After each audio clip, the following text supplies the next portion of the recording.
Well, hello, everybody. I'm Tamara Farah with Women on the Right, and I am so thrilled to have Aurora City Council member and my very dear friend, Francoise Bergan, joining me today to discuss the challenges and the progress in the city of Aurora, which for some of you may not know, is a suburb of Denver here in Colorado, and has been truly a focal center point for some of the riots, some of the demonstrations, and we're going to get into all of that soon. So please feel free to comment below with your questions or your statements, and we will reply right away. And we really look forward to engaging with our viewers. Well, Francoise and I first met in 2012 when we participated together in the leadership program of the Rockies here in Colorado. She serves as a council member with the city of Aurora and was elected first in 2015 and then re-elected again in 2018, which is just no small feat to win an election, and all the hard work that went into that, and just the passion that Francoise has for her city is very impressive. The city of Aurora has a population of 386,000.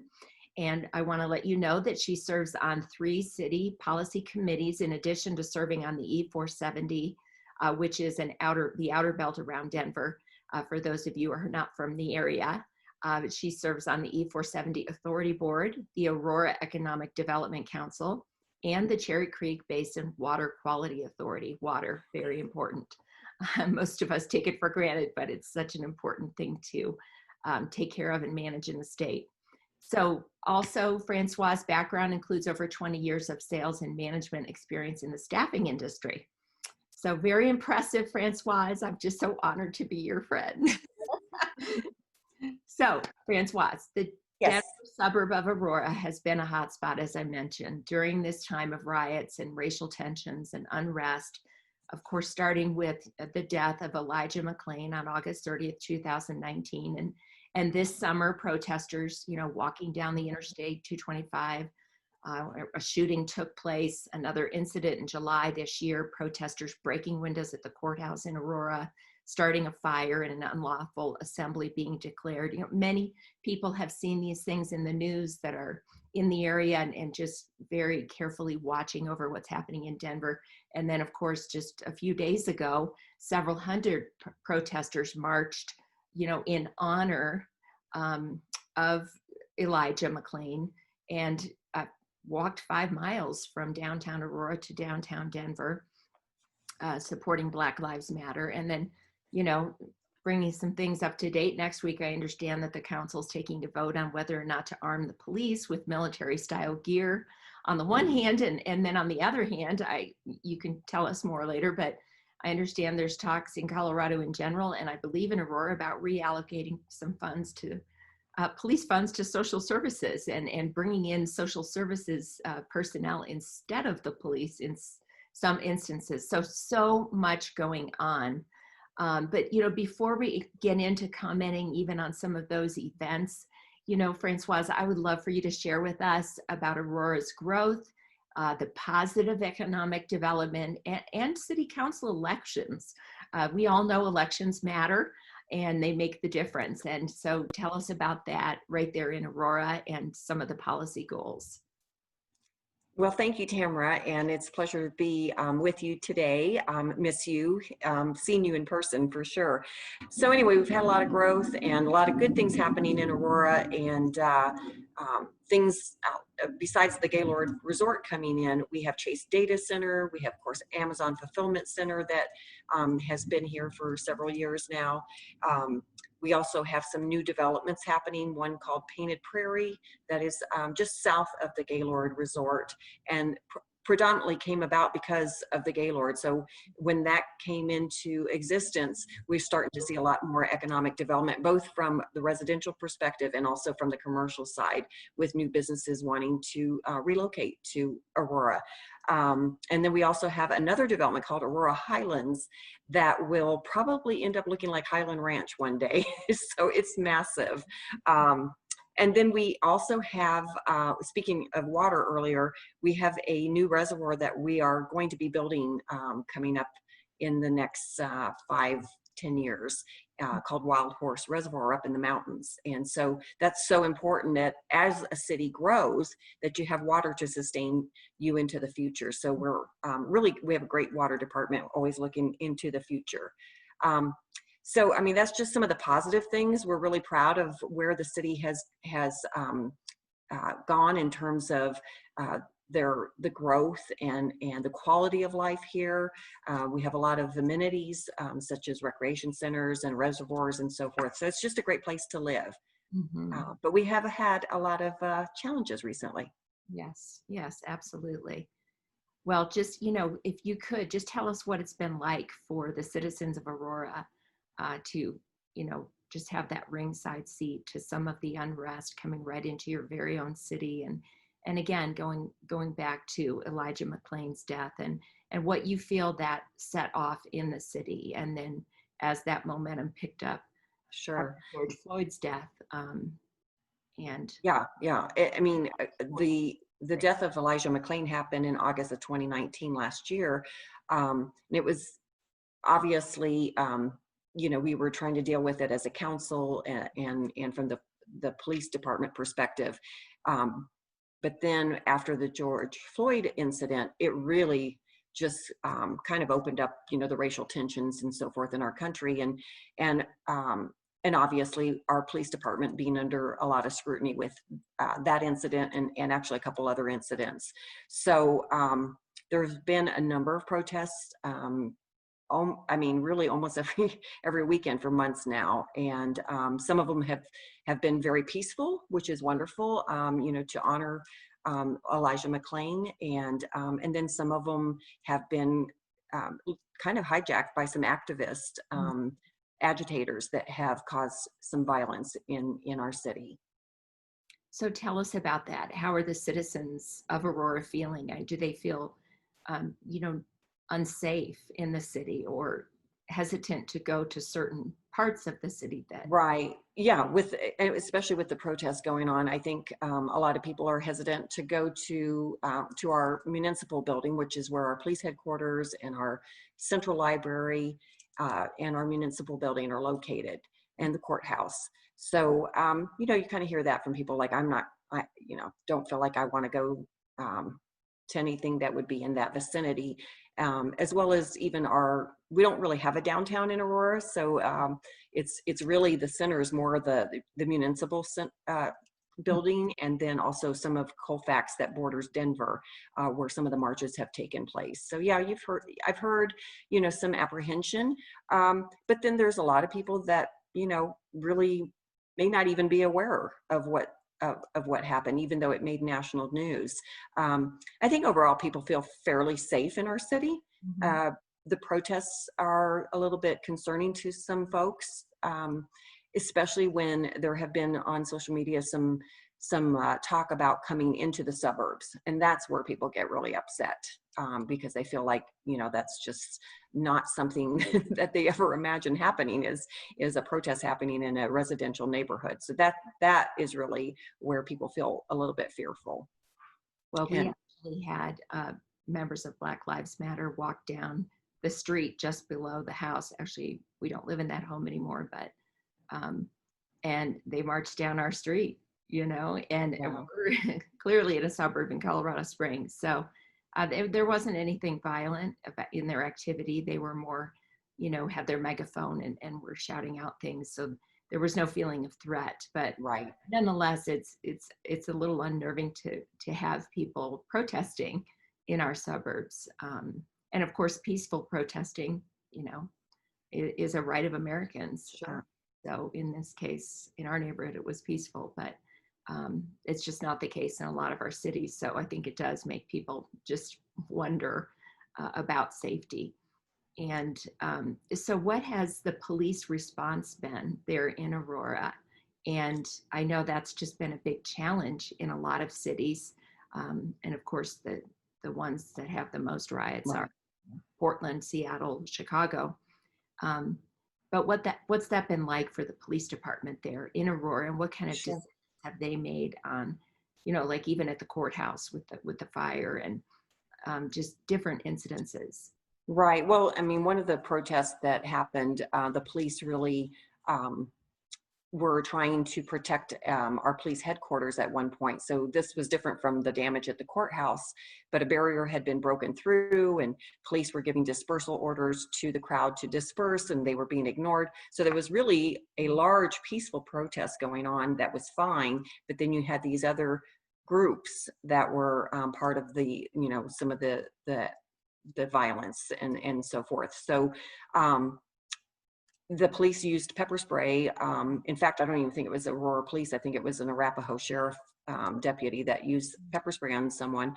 And then they did use smoke canisters. So it's not tear gas, it's just smoke. And it was just to help disperse the crowd. Well, then the media got hold of it, and some of the people that were protesting that complained that police were using excessive force. Well, they really were not using excessive force. They were trying to disperse the crowd and really de-escalate a situation that could happen. And from that, then the next protest happened at the courthouse, and the police basically were, after that media report that they were using excessive force, they stood back and really were trying to not be present, because a lot of times they say if the police are there, then it really creates more escalation of issues. So they were standing back a little bit, really not even seen. And that's when we had the violence with the courthouse, the windows being broken, and about $250,000 worth of damage of our windows. A firecracker went through one of the windows and started a fire in the courthouse, and they were able to take care of the fire. But that then led to the public, really outcry from the public, like how can this be allowed in your city to allow damage? And obviously they watching the news about different cities that have had massive violence, and thank God we have not had that type of violence here. But it raised concerns with the public as far as, why weren't the police stopping that? Those, that's taxpayer paid buildings and so forth. So since then, our police have had to reevaluate what they can do in those circumstances. Now, we've had also council members that are bringing forward a lot of reform policies similar to Denver City Council.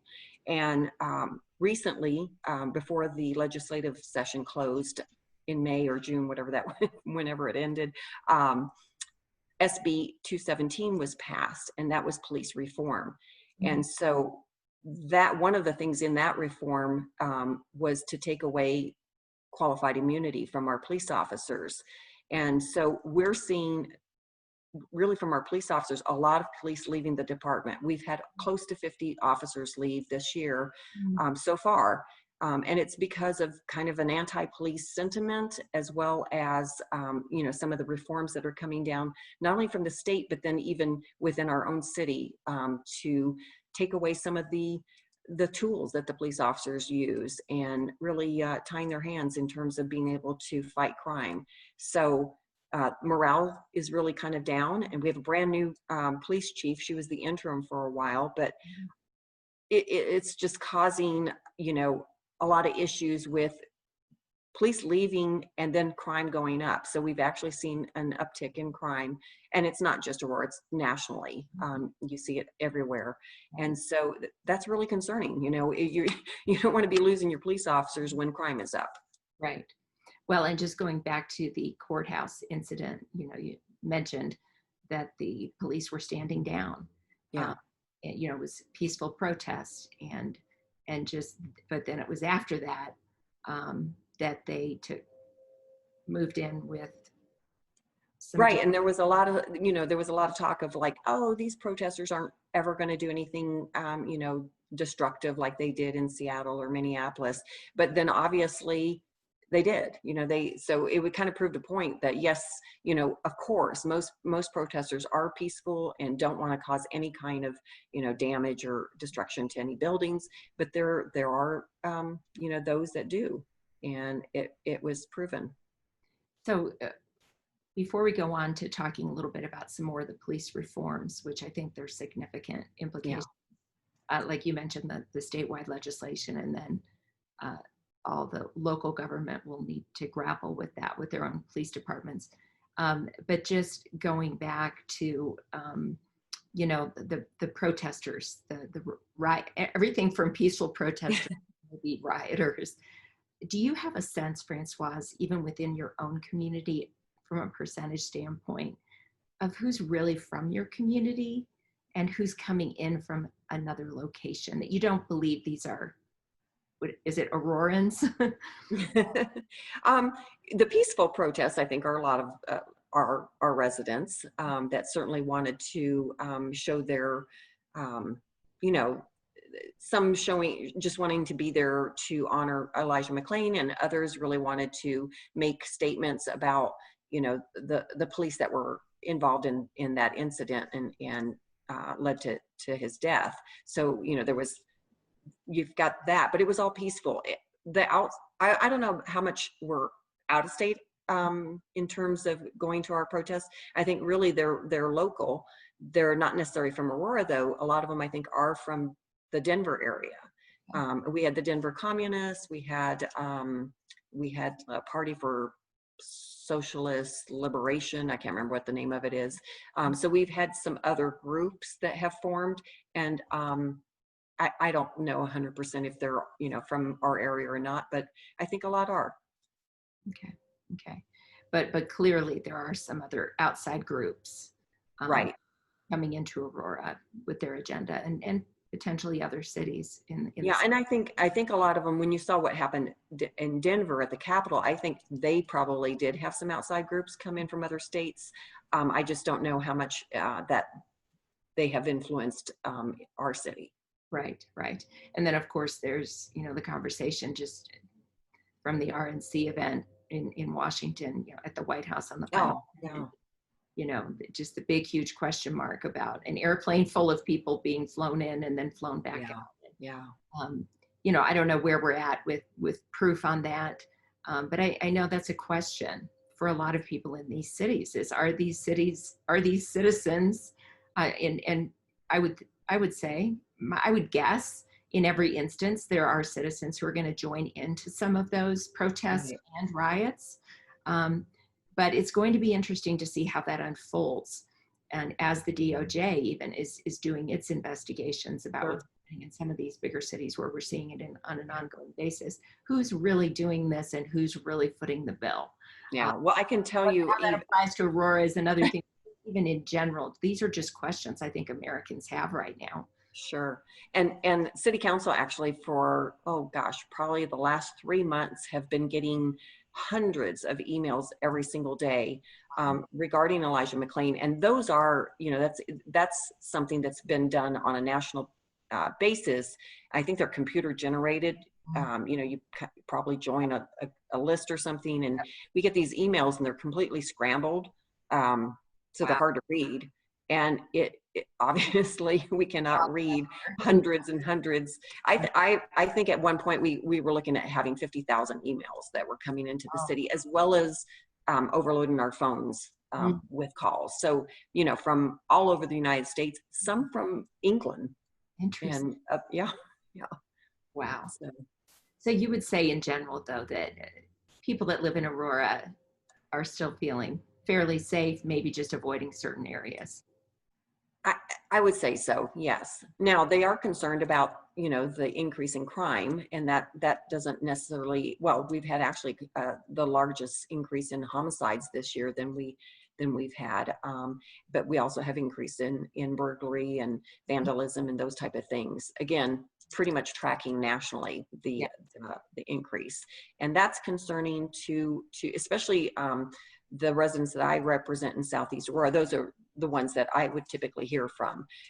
Just, you know, we need more police. And it's like, well, you know, that's great, but we're actually looking at budget changes in the police department because we're having proposals from certain council members to reform the police department and to, you know, there's been words defund the police has been, you know, kind of put out there, and yet they're really probably talking more about reallocation of resources, but that's very concerning as well. And I think as we kind of, you know, wrap up our conversation, I would love to hear some of your thoughts on that. I mean, I think people are wondering what in the world would that look like? Yeah. So, if, you know, I, what I'm picturing, and you can correct me, is, social worker type person, obviously trained Right. to whatever level, going in to, quote, de-escalate certain situations. I don't know if it's more of a mental health situation or even a drug situation, which could get dicey, especially because Mhm. that can often involve firearms. And are these people that are more on the social services side armed? How would those decisions be made? What percentage? I mean, what percentage of calls would be sending in these types of folks? So Sure. there's just so many questions, I'm sure, by council members as well. Definitely. And actually, there was a task force formed at the beginning of the year. It's a police relations task force made up of, I think, 13 members um, from our city, different residents. And they are part of what they're doing on that task force is looking at policy changes, operations, probably budget cuts, and then they will make their recommendations to city council.